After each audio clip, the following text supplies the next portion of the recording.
Assalamualaikum warahmatullahi wabarakatuh. Sono pisan ya, alias rindu lagi sama kalian, bertemu lagi di walaupun masih daring, tetapi kita harus tetap fokus, tetap semangat belajarnya ya. Dan mungkin untuk session kita kali ini in English class gitu ya, dengan saya itu kita akan bahas tentang active and passive voice ya. Seperti apa sih active and passive voice itu? Kalau dalam bahasa Indonesia kita menyebutnya mungkin kalimat aktif dengan kalimat pasif gitu ya. Ketika kita berbicara atau kita ngobrol dengan teman, kadang-kadang kan kita bicara pakai sentence aktif, tapi kadang-kala kita juga berbicara dengan sentence pasif. Nah, seperti apa sih kalimat aktif dan pasif dalam bahasa Inggris? Kita lihat contoh kali ini.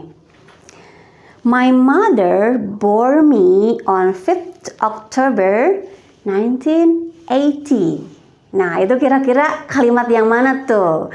Apa kata, is it an active or is it a passive voice? Bandingkan dengan yang ini.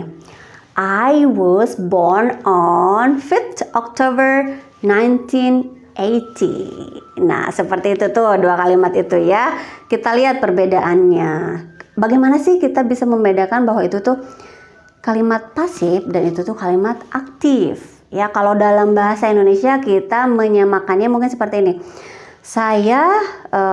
Ibu saya melahirkan saya pada tanggal 5 Oktober 1980. Melahirkan gitu ya. Mama saya melahirkan saya. Jadi my mother berarti itu subjek. Bore me, bore itu melahirkan, berarti verbnya di situ. Me itu berarti sebagai objek, ya. Lalu kita ganti ke kalimat pasif, ya. Me-nya itu berubah jadi I, ya.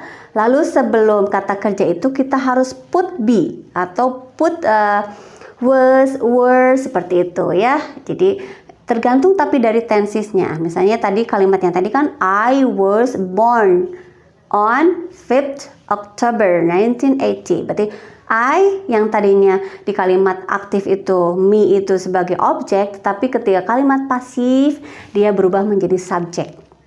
Lalu bagaimana dengan kata kerjanya? Kata kerjanya itu harus ada be di situ dulu ya, be. Lalu past participle, yakni past participle itu kita kenal dengan kalimat bentuk kata kerja ketiga mungkin ya kalau dalam bahasa Inggris. Bear, bore, born gitu ya, itu kata kerja kesatunya bear, kata kerja keduanya itu bore, kata kerja ketiganya itu born. Jadi I was born on 5th October 1980. Jadi saya dilahirkan ya, atau saya terlahir pada tanggal 5 Oktober 1980. Tapi ya di kita masih banyak kekeliruan. Jadi jarang ada yang pakai I born, langsung aja I born on. Padahal harus ada to be dulu di situ dan kita sesuaikan dengan tenses yang ada. Kayak yang tadi, I was born on. Karena tadi kalimat aktifnya itu my mother bore me. Berarti itu kata kerja bentuk kedua, berarti itu tensesnya itu simple past tense ya. Lalu kita lihat lagi contoh kalimatnya. The movie Deadpool was directed by Mark Miller ya, bahwa film Deadpool itu disutradarai oleh Mark Miller ya. Yang tadi itu berarti pasif ya. Berarti was directed ya, was directed itu disutradarai gitu ya, seperti itu ya. Lalu kita harus membedakan apa itu aktif. Kita harus tahu dulu aktif itu seperti apa, pasif seperti apa. In active voice, the focus is the person or thing in the action. Jadi kalau kalimat aktif mah fokusnya ya ke orang atau benda yang ada yang melakukan pekerjaan tersebut. Ya, jadi the actor-nya, pelakunya itu is the subject of the sentence. Jadi pelakunya itu adalah subjek dari kalimat itu sendiri. Meanwhile, in passive voice, the person or thing receiving the action is the focus. Jadi kebalikan dari yang aktif. Kalau yang pasif itu berarti balikan dari yang aktif yang tadi, dari yang tadinya objek dia justru jadi subjek. Jadi yang receiving the action itu jadi the focus. Jadi fokusnya itu yang menerima atau yang menjadi objek suatu kalimat tersebut gitu ya. Lalu di dalam passive voice juga ternyata tidak semua objek disebutkan di situ. Misalnya is used when we don't know the person or thing doing the action. Biasanya seperti itu.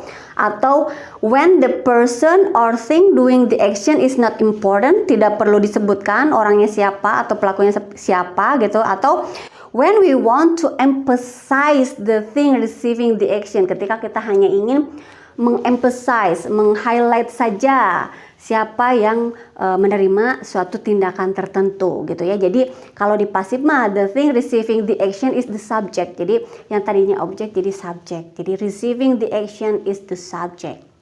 Yuk kita lihat lagi contoh kalimat selanjutnya. Jadi kita harus tahu rambu-rambu yang tadi. Jadi there are at least 6 steps to make passive voice in English.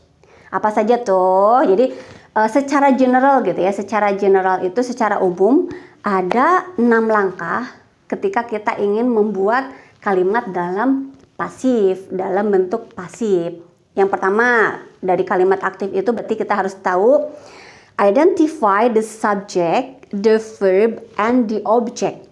Jadi kita itu harus bisa mengidentifikasi subjek, verb, dan objeknya dari kalimat yang aktif yang tadi. Sehingga kita ketika mengalihkannya ke kalimat pasif itu berarti oh iya ini objek jadi subjek, subjek jadi objek gitu ya, seperti itu. Yang kedua, move the object to become the new subject of the sentence ya. Jadi yang kedua itu ya yang tadi, yang objek itu jadi subjek dari sentence-nya yang pasif ya. Yang ketiga, check the verb tense in the active sentence. Jadi cek tensesnya gitu ya, kata kerjanya, tensesnya maksudnya tenses yang mana di dalam kalimat aktif tersebut, karena nanti menyesuaikan. Kalau dia present tense berarti to be-nya juga harus present. Kalau dia past berarti to be-nya juga harus past. Kalau misalnya dia perfect ya mengikuti nanti di pasifnya juga tetap aja perfect gitu ya. Nanti diubah di be-nya itu sendiri gitu ya. Yang keempat, conjugate the verb with be gitu ya.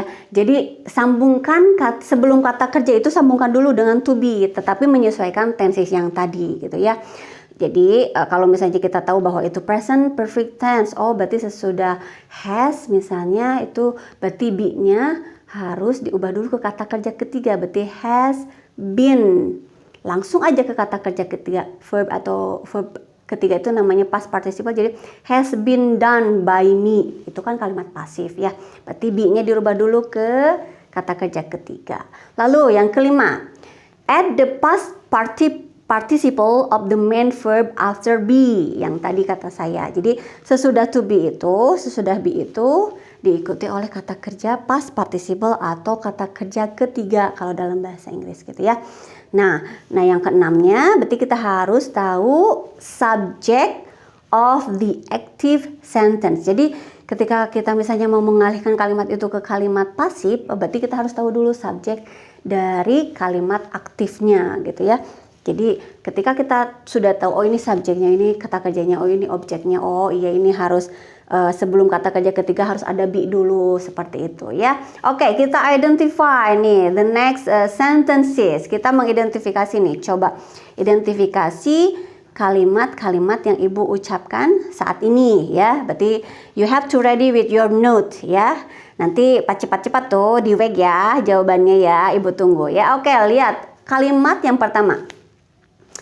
Someone has stolen my neighbor's car. Someone has stolen my neighbor's car. Ayo ya. Jadi nanti dilihat dulu. Oh iya ya, ini objeknya ini. Oh ini kata kerjanya ini. Oh ini subjeknya ini. Jadi seperti apa tuh? Ikuti yang tadi, 6 langkah yang tadi ya. Oke, kalimat yang kedua. We made lots of money in 2020. In 2020 ya. We made lots of money in 2020. Mudah kok. Ikuti aja yang 6 tadi ya. Yang 6 steps yang tadi. Yang ketiga, my coworker is eating my lunch. My coworker is eating my lunch. Ayo. Mudah kok. Yang keempatnya, I study your lecture on YouTube. I study your lecture on YouTube. Mudah sekali ya ternyata ya. I study your lecture, berarti saya mempelajari pembelajaran hari ini on YouTube, di YouTube gitu ya. Yang kelima, that man stole my bag. That man stole my bag. Jadi itu artinya kan pria itu mencuri tas saya, seperti itu ya kalau dalam bahasa Indonesia mah. Coba dipasifkan di dalam bentuk English. The last one, my classmates is copying my homework. Oh, it's so sad ya ketika PR kita dicatut sama teman atau ditong sama teman, di copy sama teman. Itu sangat sakit hati ya. Oke. My classmate is copying my homework. Gitu ya. Teman sekelas saya meniru pekerjaan rumah saya, seperti itu artinya ya. Coba diubah ke passive voice ya.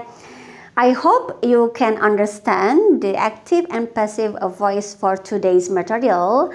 If you have any question, I will open it on WhatsApp group. Okay, as you know that I always combine it with WhatsApp. Okay, thank you very much for today's lesson. See you on the next occasion. Wassalamualaikum warahmatullahi wabarakatuh.